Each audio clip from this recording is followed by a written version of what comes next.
जय हिंद साथियों, आपके अपने प्यारे YouTube चैनल आपन रामनगरी में ढेर सारा स्वागत है। साथियों, आज हम लोग जनहित याचिका के बारे में चर्चा करेंगे। Public interest litigation. भारत में जनहित याचिका या PIL सर्वोच्च न्यायालय की न्यायिक सक्रियता का एक उत्पाद है। इसकी शुरुआत 1980 के दशक के मध्य में हुई थी। न्यायमूर्ति BR कृष्णा अय्यर तथा न्यायमूर्ति PN भगवती PIL की अवधारणा के प्रवर्तक रहे हैं। भारत में PIL की शुरुआत पारंपरिक अधिकारिता के शासन एवं नियमों में रियायत से शुरू हुई है। इस कानून के अनुसार केवल वही व्यक्ति संवैधानिक उपचार के लिए न्यायालय में जा सकता है जिनके अधिकारों का हनन हुआ है। वहीं PIL इस पारंपरिक नियम कानून के अपवाद स्वरूप है।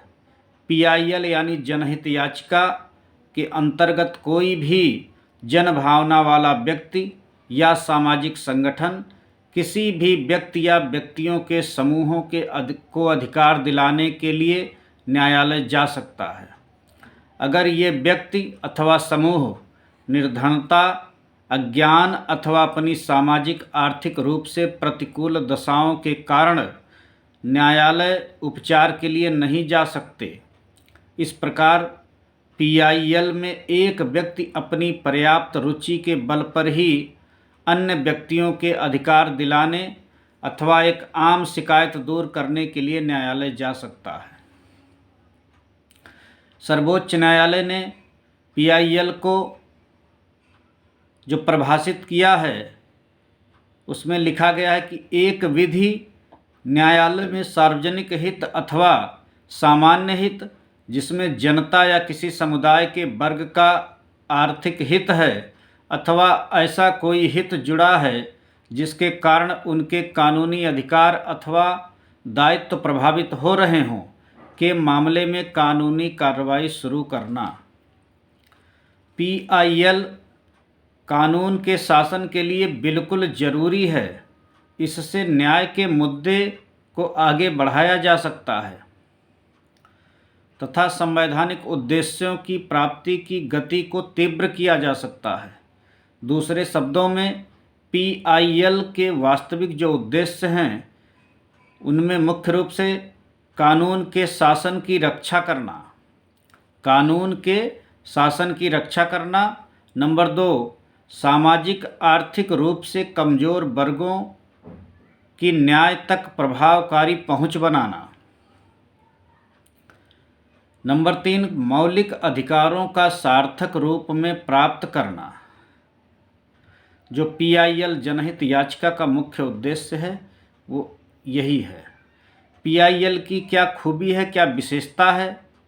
PIL कानूनी सहायता आंदोलन का रणनीतिक अंग है और इसका गरीब आशय है कि गरीब जनता तक न्याय को सुलभ बनाना, जो कि मानवता के कम द्रष्टव्य हिस्से का प्रतिनिधित्व करती है। PIL एक अलग प्रकार का वाद है, सामान्य पारंपरिक वाद के मुकाबले, जिसमें दो याचिकाकर्ता पक्षों के बीच किसी बात पर विवाद हो और एक पक्ष दूसरे पक्ष के खिलाफ सहायता का दावा करता है और दूसरा पक्ष ऐसी किसी सहायता का विरोध करता है। ऐसी दशा में सामान्यवाद की तरह PIL न्यायालय में किसी एक व्यक्ति के या अन्य व्यक्ति के खिलाफ अपने अधिकार का दावा और उसे लागू करने के लिए दाखिल नहीं किया जा सकता है, बल्कि इसका आशय सार्वजनिक हित को आगे बढ़ाना तथा रक्षा करना होता है। PIL की मांग है कि उन लोगों के संवैधानिक अथवा कानूनी अधिकारों के उल्लंघन की अनदेखी नहीं होनी चाहिए या अनिवार्यता नहीं होनी चाहिए, जिनकी संख्या बहुत बड़ी है, जो गरीब और अशिक्षित हैं और सामाजिक आर्थिक रूप से साधनहीन हैं। PIL अनिवार्य रूप से एक सहकारी प्रयास है। याचिकाकर्ता राज्य या सार्वजनिक प्राधिकार तथा न्यायालय की ओर से यह सुनिश्चित करने के लिए समुदाय के कमज़ोर वर्गों के लिए संवैधानिक या कानूनी अधिकारों, सुविधाओं व विशेषाधिकारों को उपलब्ध कराया जाए और उन्हें सामाजिक न्याय सुलभ कराया जाए। पीआईएल में जन आघात का निवारण करने, सार्वजनिक कर्तव्य का परिवर्तन करने, सामाजिक सामूहिक विसरित अधिकारों एवं हितों अथवा सार्वजनिक या जनहित के रक्षण के लिए वाद दाखिल किया जाता है। पीआईएल में न्यायालय की भूमिका उसकी पारंपरिक कार्रवाइयों की तुलना में अधिक मुखर होती है। जनता के प्रति कर्तव्य के लिए बाध्य करने, सामाजिक सामूहिक विसरित अधिकारों एवं हितों अथवा जनहित को बढ़ाने में। हालांकि पीआईएल में न्यायालय पारंपरिक निजी विधि के वादों के अनजान लचीलेपन का प्रयोग करता है। न्यायालय द्वारा चाहे जो भी प्रक्रिया अपनाई जाए, यह वह प्रक्रिया होनी चाहिए जो कि न्यायिक मत एवं न्यायिक कार्यवाही के लिए जाना जाता हो। पीआईएल में पारंपरिक विवाद समाधान प्रक्रिया से अलग वैयक्तिक अधिकारों का न्याय निर्णय नहीं होता, अर्थात सार्वजनिक हित के लोकहित से जुड़े मसलों पर ही पीआईएल दाखिल की जाती है। पीआईएल का जो विषय क्षेत्र है, हम लोग उस पर चर्चा कर लें। 1998 में सर्वोच्च न्यायालय ने पीआईएल के रूप में प्राप्त याचिकाओं पर कार्यवाही के लिए कुछ दिशा निर्देशों को सूत्रित किया। इन दिशा निर्देशों को 2003 में संशोधित किया गया। इनके अनुसार कुछ महत्वपूर्ण बिंदु हैं, कुछ महत्वपूर्ण विषय हैं जिसे जनहित याचिका के रूप में स्वीकार किया जाता है, जिनमें नंबर 1 बंधुआ श्रमिक, नंबर 2 उपेक्षित बच्चे, नंबर 3 श्रमिकों को न्यूनतम मजदूरी नहीं मिलना, आकस्मिक श्रमिकों का शोषण तथा श्रम कानूनों के उल्लंघन जैसे मामले आते हैं। नंबर 4 जेलों से दाखिल उत्पीड़न की शिकायत, समय से पहले मुक्ति तथा 14 वर्ष पूर्ण करने के पश्चात मुक्ति के लिए आवेदन, जेल में मृत्यु, स्थानांतरण, व्यक्तिगत मुचलके पर मुक्ति या रिहाई, मूल अधिकार के रूप में त्वरित मुकदमा। नंबर 5 पुलिस द्वारा मामला दाखिल नहीं किए जाने संबंधी याचिका, पुलिस उत्पीड़न तथा पुलिस हिरासत में मृत्यु। नंबर 6 महिलाओं पर अत्याचार के खिलाफ याचिका, विशेषकर वधू उत्पीड़न, दहेज दहन, बलात्कार, हत्या, अपहरण इत्यादि। नंबर 7 ग्रामीणों द्वारा उत्पीड़न, अनुसूचित जाति तथा जनजाति एवं आर्थिक रूप से कमजोर वर्गों के पुलिस द्वारा उत्पीड़न की शिकायत संबंधी याचिकाएं। नंबर 8 पर्यावरणीय प्रदूषण एवं संबंधी याचिकाएं, पारिस्थितिक संतुलन में बाधा, औषधि, खाद्य पदार्थ में मिलावट, विरासत एवं संस्कृति, प्राचीन कलाकृति, वन एवं वन्य जीवों का संरक्षण तथा सार्वजनिक महत्व के अन्य मामलों से संबंधित याचिकाएं। नंबर 9 दंगा पीड़ित याचिकाएं, दंगा पीड़ितों की याचिकाएं। नंबर 10 में आता है पारिवारिक पेंशन।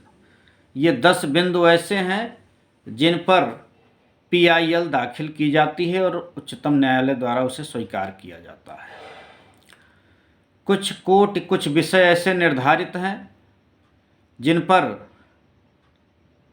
आने वाले जो विषय हैं, जो मामले हैं, उसे पीआईएल के रूप में स्वीकार नहीं किए जाते।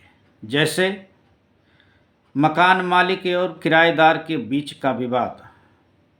नंबर 2 सेवा संबंधी वह मामले जो पेंशन या ग्रेच्युटी से संबंधित हैं। नंबर 3, मेडिकल तथा अन्य शैक्षिक संस्थाओं में नामांकन से संबंधित।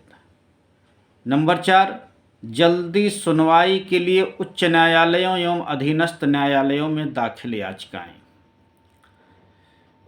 इन विषयों से संबंधित जो PIL है उसे उच्चतम न्यायालय स्वीकार नहीं करता है। PIL के सिद्धांत क्या हैं? PIL के सिद्धांत को हम कुछ बिंदुओं के माध्यम से चर्चा करके उसके बारे में समझ सकते हैं, जिसमें सबसे पहले सर्वोच्च न्यायालय संविधान के अनुच्छेद 32 एवं 226 के अंतर्गत प्रदत्त शक्तियों का उपभोग करते हुए ऐसे लोगों के कल्याण में रुचि लेने वाले किसी व्यक्ति की याचिका को स्वीकार कर सकता है जो समाज के कमज़ोर वर्गों से हैं और इस स्थिति में नहीं है कि स्वयं अदालत का दरवाज़ा खटखटा सकें। न्यायालय ऐसे लोगों के मूल अधिकारों के संरक्षण के लिए संवैधानिक रूप से बाध्य है, इसलिए वह राज्य को अपनी संवैधानिक जिम्मेदारियों को पूरा करने के लिए निर्देशित करता है।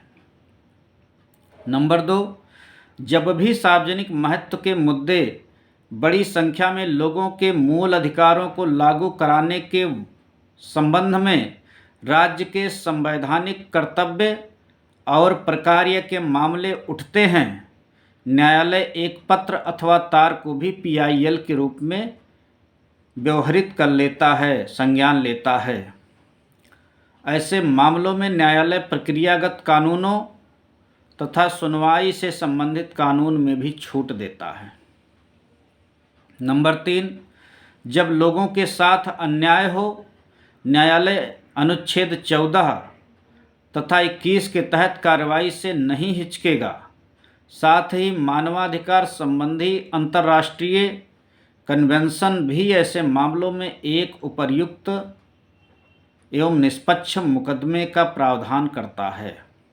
नंबर 4, अधिकारिता संबंधी सामान्य नियम को शिथिल करके न्यायालय गरीबों, निरक्षरों तथा निःशक्तों की ओर से दायर शिकायतों की सुनवाई करता है, क्योंकि ये लोग अपने संवैधानिक या बौद्धिक अधिकारों के उल्लंघन के लिए बौद्धिक गलती अथवा बौद्धिक आघात के निवारण में स्वयं सक्षम नहीं होते।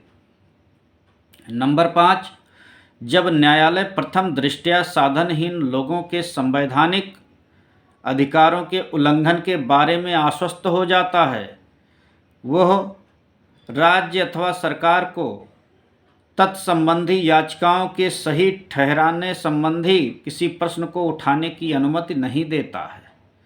नंबर 6, PIL पर प्रक्रियागत कानून लागू होते हैं, लेकिन पूर्व न्याय का सिद्धांत या ऐसे ही सिद्धांत लागू होगा या नहीं, यह इस बात पर निर्भर करेगा कि याचिका की प्रकृति कैसी है, साथ ही मामले से संबंधित तथ्य एवं परिस्थितियां कैसी हैं। नंबर 7, निजी कानून के तहत आने वाले दो समूहों के बीच संघर्ष संबंधी विवाद PIL के रूप में अनुमन्य नहीं होगा। एक बार फिर से सुन ले, निजी कानून के तहत आने वाले दो समूहों के बीच संघर्ष संबंधी विवाद PIL के रूप में अनुमान्य नहीं होगा। नंबर 8, एक उपयुक्त मामले में भले ही याचिकाकर्ता किसी हित में अपने व्यक्तिगत परिवाद के समाधान के लिए न्यायालय की शरण में जा चुका हो, स्वयं न्याय के हित में न्यायालय जनहित के संवर्धन में इस मामले की जांच कर सकता है। नंबर 9, न्यायालय विशेष परिस्थितियों में आयोग या अन्य निकायों की नियुक्ति, आरोपों की जांच तथा तथ्यों को उजागर करने के उद्देश्य से कर सकता है। यह ऐसे आयोग तथा अधिग्रहण की गई किसी सार्वजनिक संस्था के प्रबंधन को भी निर्देशित कर सकता है। न्यायालय साधारणतया नीति बनाने, की सीमा तक अतिक्रमण नहीं करेगा। न्यायालय द्वारा यह भी सावधानी बरती जाएगी कि लोगों के अधिकारों की रक्षा में अपने क्षेत्राधिकार का उल्लंघन ना हो। नंबर 11, न्यायालय न्यायिक समीक्षा के ज्ञात दायरे के बाहर सामान्यतया कदम नहीं रखेगा। उच्च न्यायालय यद्यपि संबंधित पक्षों को पूर्ण न्याय देने संबंधी निर्णय दे सकता है, इसे भारत के संविधान के अनुच्छेद 142 में प्रदत्त शक्तियां प्राप्त नहीं होंगी। नंबर 12, साधारणतया उच्च न्यायालय को ऐसी याचिका को PIL के रूप में स्वीकार नहीं करना चाहिए जिसमें किसी विधि या वैधिक भूमिका पर प्रश्न उठाए गए हों। ये PIL के सिद्धांत थे।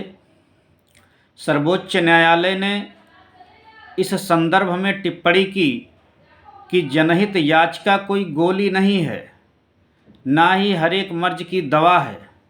इसका अनिवार्य आशय कमजोरों एवं साधनहीनों के मूल मानवीय अधिकारों की रक्षा करना है, जिसका नवप्रवर्तन एक जनपक्षी व्यक्ति कि इन लोगों की ओर से दायर की गई याचिका से हुआ जो स्वयं गरीबी, लाचारी अथवा सामाजिक आर्थिक कमजोरी के कारण न्यायालय राहत पाने नहीं जा सकते।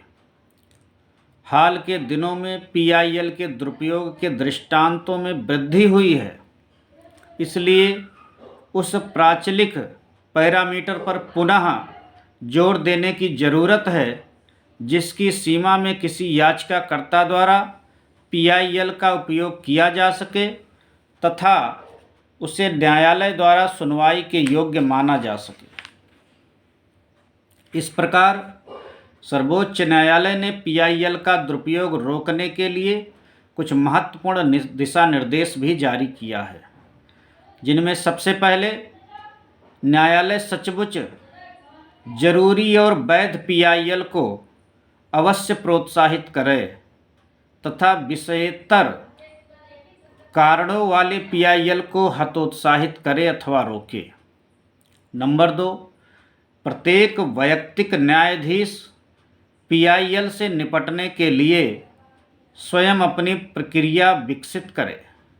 इसके स्थान पर अधिक उपयुक्त यह होगा कि प्रत्येक उच्च न्यायालय वास्तविक एवं सदाशयी PIL को प्रोत्साहित करने तथा गलत नीयत से दायर PIL को हतोत्साहित करने के लिए नियमों का उपयुक्त ढंग से पालन करे। नंबर 3, न्यायालय को किसी PIL को स्वीकार करने से पहले याचिकाकर्ता की विश्वसनीयता को प्रथम दृष्टया सत्यापन कर लेना चाहिए। नंबर 4, न्यायालय PIL की सुनवाई के पहले याचिका की अंतर्वस्तु व उसकी शुद्धता के बारे में भी परीक्षण कर इत्मीनान हो लेना चाहिए। नंबर 5, न्यायालय याचिका की सुनवाई से पहले पूरी तरह आश्वस्त होगा कि इस याचिका से जनहित यथेष्ट रूप में जुड़ा हुआ है, कि इस याचिका से जनहित वास्तव में जुड़ा हुआ है। नंबर 6, न्यायालय को यह सुनिश्चित होना चाहिए कि जो याचिका बृहत रूप में जनहित और गंभीरता तथा अत्य आवश्यकता से जुड़ा है अथवा जुड़ी है, उसे अन्य याचिकाओं के ऊपर प्राथमिकता मिलनी चाहिए। नंबर 7, PIL की सुनवाई के पहले न्यायालय यह अवश्य सुनिश्चित कर ले कि PIL वास्तविक जनहानि अथवा जन आघात के समाधान को लक्षित है। न्यायालय को यह भी सुनिश्चित करना चाहिए कि PIL दायर करने के पीछे कोई निजी लाभ, व्यक्तिगत प्रेरणा या गलत इरादा तो नहीं है। नंबर 8, न्यायालय को यह भी सुनिश्चित करना चाहिए कि व्यवसाय निकायों द्वारा गलत इरादों से दायर की गई याचिकाओं पर भारी जुर्माना लगाकर अथवा सारहीन याचिकाओं तथा ऐसी याचिकाएं जो असंगत कारणों से दायर की गई हों को भी ऐसे ही तरीके अपना करके हतोत्साहित कर देना चाहिए, अर्थात खारिज कर देना चाहिए। साथियों, हम लोग जनहित याचिका पब्लिक इंटरेस्ट लिटिगेशन पर चर्चा कर रहे थे कि किन परिस्थितियों में माननीय उच्चतम न्यायालय में अथवा उच्च न्यायालय में PIL दाखिल की जा सकती है, किन व्यक्तियों के द्वारा दाखिल की जा सकती है, कौन से लोगों के लिए जो आर्थिक रूप से अक्षम हों, कमज़ोर हों, गरीब, लाचार, बेबस हों, अपनी बात को उच्चतम न्यायालय अथवा उच्च न्यायालय में रखने में असमर्थ हों, जिनकी समस्या, जिनकी परेशानी भयावह हो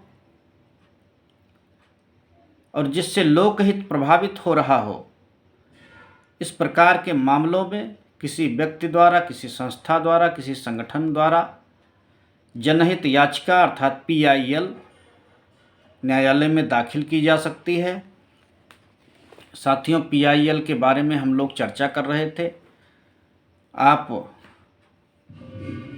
को ये चर्चा, ये जानकारी कैसी लगी? अपना अनुभव कमेंट बॉक्स में ज़रूर साझा करिएगा।